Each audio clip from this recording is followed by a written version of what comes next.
Every generation makes the same mistake with the same confidence. They believe they have finally figured money out, and the moment they think they understand the system is the moment they are most exposed, because humans mistake complexity for control, speed for progress, technology for safety, and every time they walk back into the oldest trap in financial history, they say this time is different. They speak with chats, invent new language, build models, and explain how risk is now dispersed, how the system is now resilient, but history is patient because tools change, markets accelerate, terminology evolves, yet the one constant never moves: human behavior, and humans are loyal above all to the stories they want to believe. The phrase "this time is different" was heard before tulip mania, before the Great Depression, before the dot-com crash, before the housing collapse. Merchants said it, bankers said it, economists said it, policymakers said it. They were intelligent, educated, sophisticated, and still wrong, because the issue is not lack of information, it is refusal to accept the limits of human nature. Markets are not machines, not equations, not cold logic. Markets are organized emotion, fear, optimism, greed, denial operating at the same time.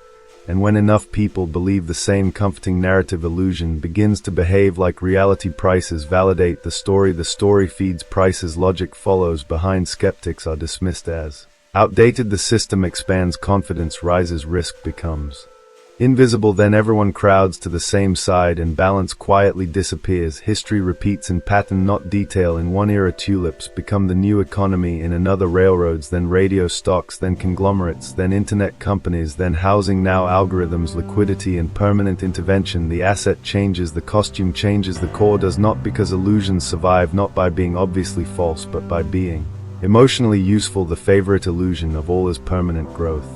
The belief that progress once achieved becomes a law of nature, that tomorrow must be larger than today, not through discipline or restraint, but because the system now works that way. Empires believed it, corporations believed it, governments believed it, households still do. When growth turns from outcome into promise, every slowdown looks temporary, every crisis looks abnormal, every limit sounds outdated. At that point, systems stretch, credit expands, rules soften, risk is pushed forward, pain is deferred, not removed, and the illusion survives a little longer. Then another belief settles, and complexity equals safety. Slicing risk, modeling it, ensuring it, distributing it is assumed to eliminate it. In reality, complexity does not remove risk, it hides it, delays it, obscures it. When nobody fully understands the whole structure, fear fades, and when fear fades, caution goes with it. If complexity prevented disaster, the most advanced financial systems in history would not keep failing so dramatically, but complexity serves another role. It creates distance between cause and consequence. It dissolves responsibility into process. It frames failure as technical rather than human. And most importantly, it creates the feeling that someone is in control. Central banks, regulators, institutions, experts, societies place enormous psychological weight on the belief that there is a cockpit and someone competent is sitting in it, not because it is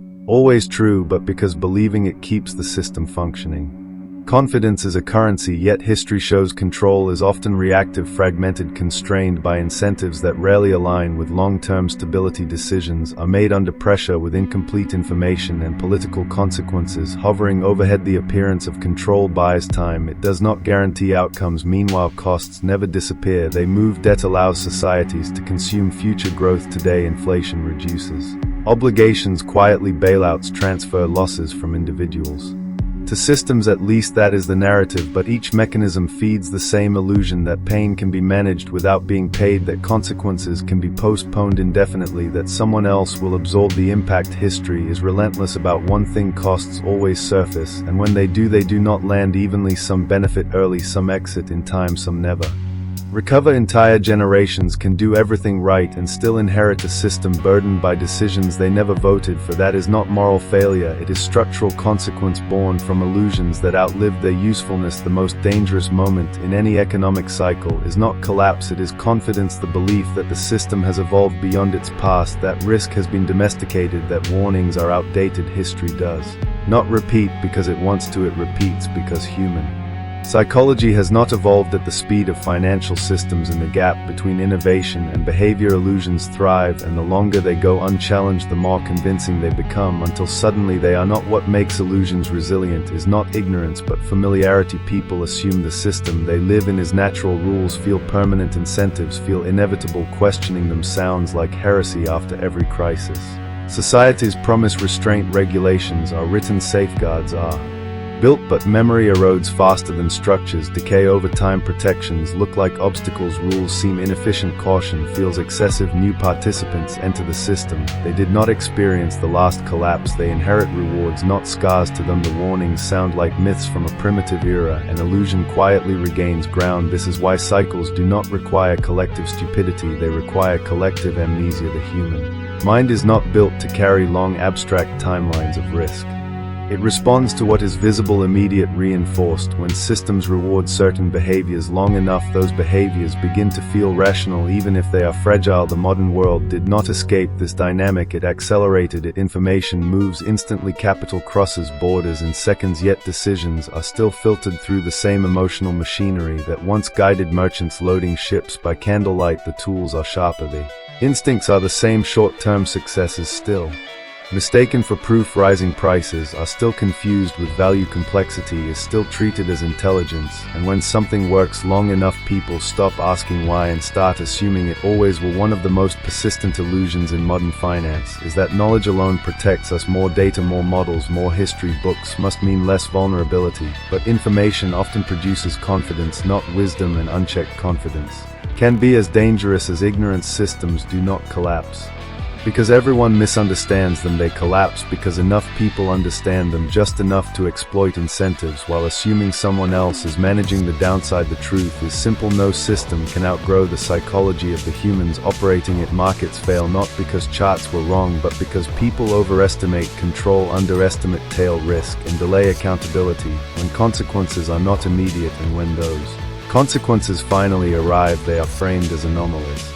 External shocks, unforeseeable events, anything but the result of visible patterns. This is where history stops being academic and becomes practical. The real lesson is not predicting the next crisis. The urge to forecast collapse is itself another illusion. Wearing the mask of preparedness. History is not a crystal ball, it is a mirror, and what it shows repeatedly is how easily humans trade long-term resilience for short-term comfort, how quickly caution erodes once stability feels normal, how systems built to manage risk become systems designed to postpone it, and how postponement always carries a cost. Financial freedom does not come from timing markets or outsmarting cycles, it comes from knowing where illusions live and refusing to build your entire life inside them. It means understanding that systems are shaped by incentives, not intentions, that policies are constrained by politics, that complexity often hides fragility rather than eliminating it. Most importantly, it requires humility, the kind that accepts no era is immune, no structure permanent, no intelligence sufficient to override human nature. History does not punish ignorance immediately, it waits, it allows confidence to rebuild, it allows new narratives to form, and then it collects its debt. The people who suffer most are not those who never believed the illusion,